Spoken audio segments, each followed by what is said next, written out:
प्रिय मित्रों, आज पौष पूर्णिमा, पवित्र पूर्णिमा, खर मास की पूर्णिमा। आज तीर्थराज प्रयागराज में कुंभ स्नान का प्रारंभ हो रहा है। तो यह पौष पूर्णिमा स्नान, दान और धर्म के कार्यों के लिए अति पवित्र, पावन और जीवन में फलदायी सिद्ध होने वाली है।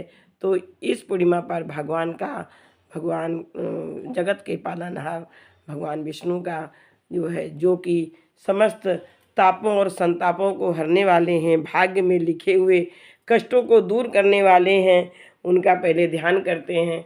ओम कृष्णाय वासुदेवाय, ओम कृष्णाय वासुदेवाय, हरे परमात्मने प्रणतः क्लेशनाशाय गोविंदाय नमो नमः।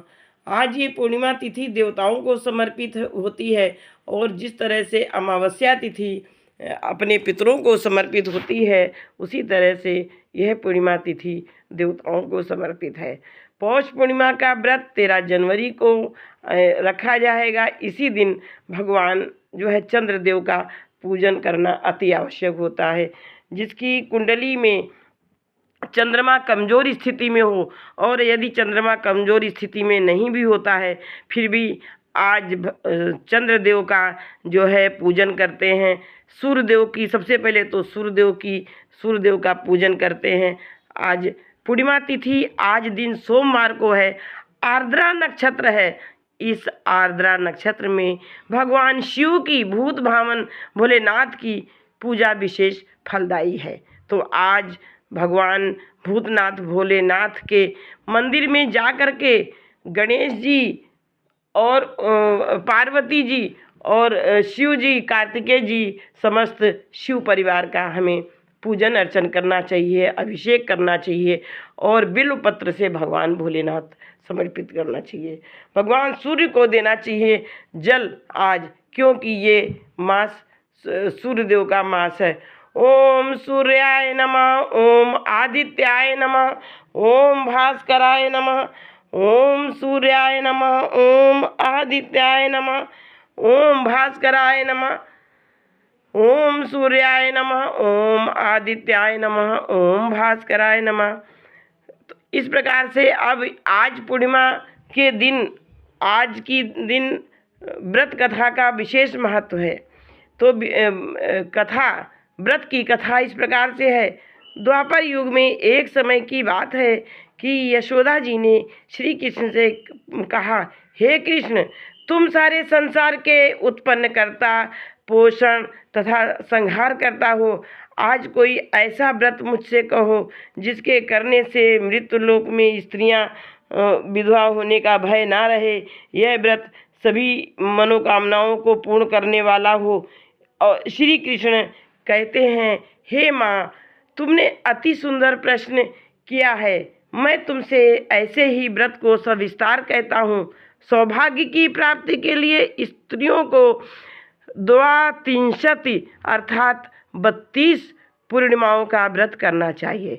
इस व्रत को करने से स्त्रियों को सौभाग्य, संपत्ति मिलती है, ऐश्वर्य मिलता है। यह व्रत अचल सौभाग्य देने वाला, ऐश्वर्य देने वाला, चिर लक्ष्मी को देने वाला और भगवान शंकर के प्रति मनुष्य मात्र की भक्ति को बढ़ाने वाला है। यशोदा जी कहने लगी, हे कृष्ण, सर्वप्रथम इस व्रत को मृत्यु लोक में किसने किया था? इसके विषय में विस्तार पूर्वक मुझे बताओ। श्री कृष्ण कहते हैं कि हे माँ, इस भूमंडल पर एक अत्यंत प्रसिद्ध राजा चंद्रहास से पालित अनेक प्रकार के रत्नों से परिपूर्ण कार्तिका नाम की एक नगरी थी। वहाँ धनेश्वर नाम का एक ब्राह्मण था और इसकी पत्नी अति सुशील रूपवती थी। दोनों ही उस नगरी में बड़े प्रेम के साथ रहते थे। घर में धन धान्य आदि की कोई कमी नहीं थी। उनको एक बड़ा दुख था, उनके कोई संतान नहीं थी, जिस वजह से वह बहुत दुखी रहते थे।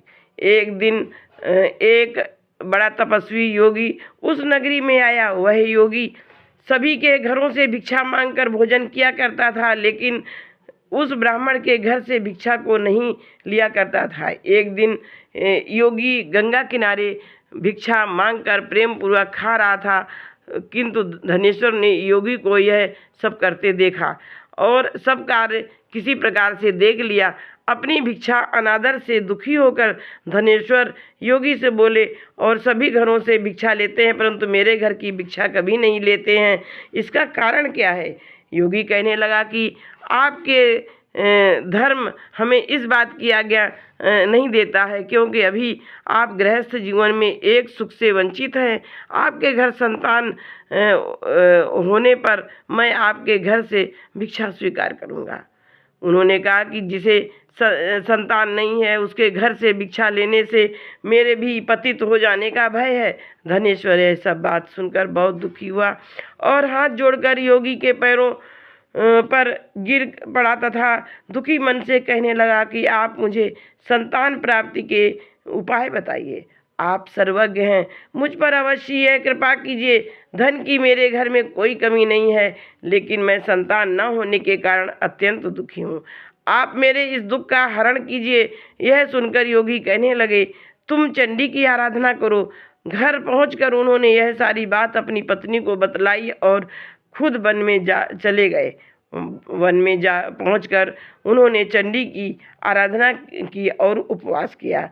चंडी ने 16 दिन उनको सपने में दर्शन दिए और कहा कि हे धनेश्वर, जाओ, तेरे पुत्र होगा, लेकिन उसकी आयु सिर्फ 16 वर्ष होगी।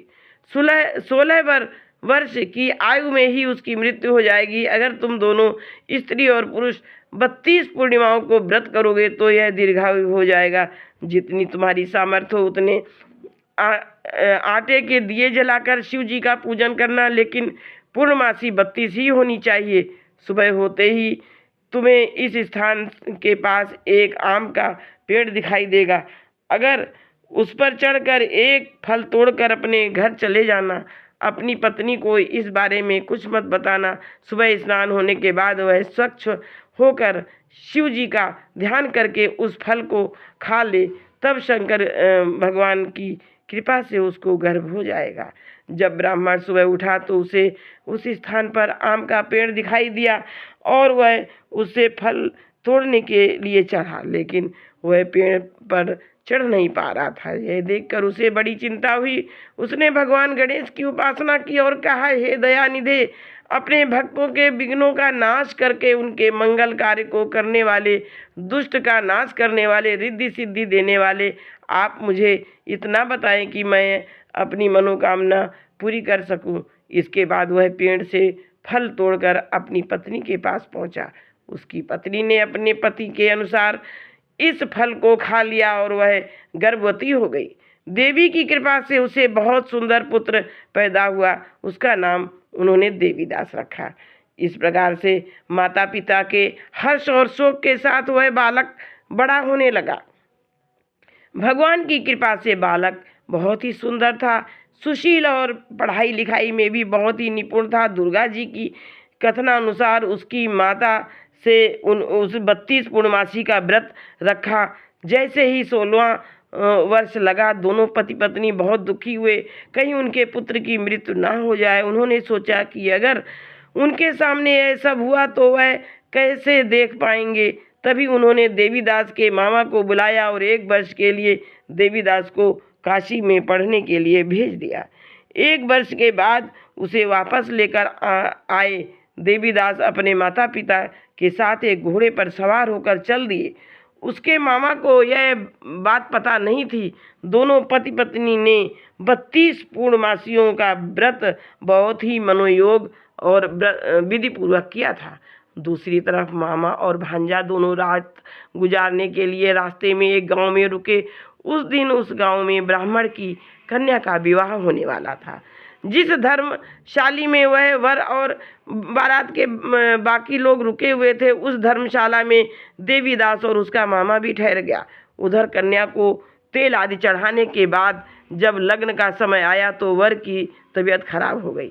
वर के पिता ने अपने परिवार वालों से विचार विमर्श करके कहा कि यह देवीदास मेरे पुत्र जैसा ही है, मैं इसके साथ लगन करा दूं और बाद में बाकी सारे काम मेरे बेटे के साथ पूरे हो जाएंगे। ऐसा कहने के बाद वर के पिता देवीदास को मांगने के लिए उसके मामा के पास गए और उन्हें सारी बात बताई। मामा ने कहा कि कन्यादान में जो कुछ भी मिलेगा वो हमें दे दिया जाए। वर के पिता ने बात स्वीकार कर ली। इसके बाद देवीदास का विवाह कन्या के साथ संपन्न हो गया। इसके बाद वह अपनी पत्नी के साथ भोजन न कर सका और मन में विचार करने लगा कि न जाने यह किसकी पत्नी होगी। यह सोचकर उसकी आंखों में आंसू आ गए।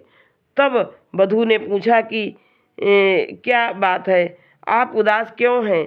तब उसने सारी बातें पत्नी को बता दी। तब कन्या कहने लगी, यह ब्रह्म विवाद के विपरीत है। आप ही मेरे पति हैं, मैं आपकी पत्नी रहूंगी, किसी अन्य की कभी नहीं। तब देवीदास ने कहा, ऐसा मत करिए, क्योंकि मेरी आयु बहुत कम है, मेरे बाद आपका क्या होगा? लेकिन उसकी पत्नी नहीं मानी तो और बोली, स्वामी आप भोजन कीजिए। दोनों रात में सोने के लिए चले गए। सुबह देवीदास ने पत्नी को 4 नगों से जड़ी एक अंगूठी दी और एक रुमाल दिया और बोला कि हे प्रिय, इसे रख लो और संकेत समझकर स्थिर चित्त हो जाओ। मेरे मरण और जीवन जानने के लिए एक पुष्प वाटिका बना लेना, उसमें सुगंधी वाली एक नौ मल्लिका लगा दो, उसको प्रतिदिन जल से सींचा करें और आनंद के साथ जीवन बिताएं। जिस समय और जिस दिन मेरा प्राणांत होगा उस दिन यह फूल सूख जाएंगे। जब यह फिर से हरे हो जाएं तो जान लेना मैं जीवित हूँ। यह समझकर वह वहाँ से चला गया। इसके बाद जब वह और बाकी बाराती मंडप में आए तो कन्या ने उसे देखकर कहा कि ये मेरा पति नहीं है, मेरे पति वह है जिनके साथ रात में विवाह हुआ है, इसके साथ मेरा विवाह नहीं हुआ है। अगर यह वही है तो यह बताए कि मैंने इसको क्या दिया है, साथ ही कन्यादान के समय को आभूषण क्या क्या आभूषण मिले हैं। कन्या की यह सारी बातें सुनकर वह कहने लगा कि मैं यह सब नहीं जानता। इसके बाद सारी बारात भी अपमानित होकर लौट गई। भगवान कृष्ण कहते हैं कि हे माँ, इस प्रकार देवीदास काशी चला गया। कुछ समय जब बीत गया तो एक सर्प उसको डसने के लिए वहाँ आया, लेकिन वह उसको काट नहीं पाया, क्योंकि उसकी माता ने पहले ही 32 पूर्णिमाओं का व्रत कर लिया था। इसके बाद खुद काल वहाँ पहुँचा। भगवान की कृपा से तभी वहाँ माता पार्वती और भगवान गणेश आ गए। देवीदास को मूर्छित दशा में देखकर माता पार्वती ने भगवान शिव से प्रार्थना की कि महाराज, इस बालक की माता ने पहले ही 32 पूर्णिमा के व्रत कर लिए हैं, आप इसको प्राण दान दें। भगवान शिव ने माता पार्वती के कहने पर उसे प्राण दान दिया। इस प्रकार से यह उधर उसकी पत्नी उसके काल की प्रतीक्षा कर रही थी। उसकी पत्नी ने जाकर देखा कि पुष्प और पत्र दोनों ही नहीं है तो उसको बहुत आश्चर्य हुआ, और जब उसने देखा कि पुष्प वाटिका फिर से हरी हो गई है तो वह समझ गई कि उसका पति जिंदा हो गया है। इसके बाद वह बहुत ही प्रसन्न होकर अपने पिता से कहने लगी कि मेरे पति जीवित हैं, उनको ढूंढिए। जब 16वां वर्ष व्यतीत हो गया तो देवीदास भी अपने मामा के साथ काशी चल दिया।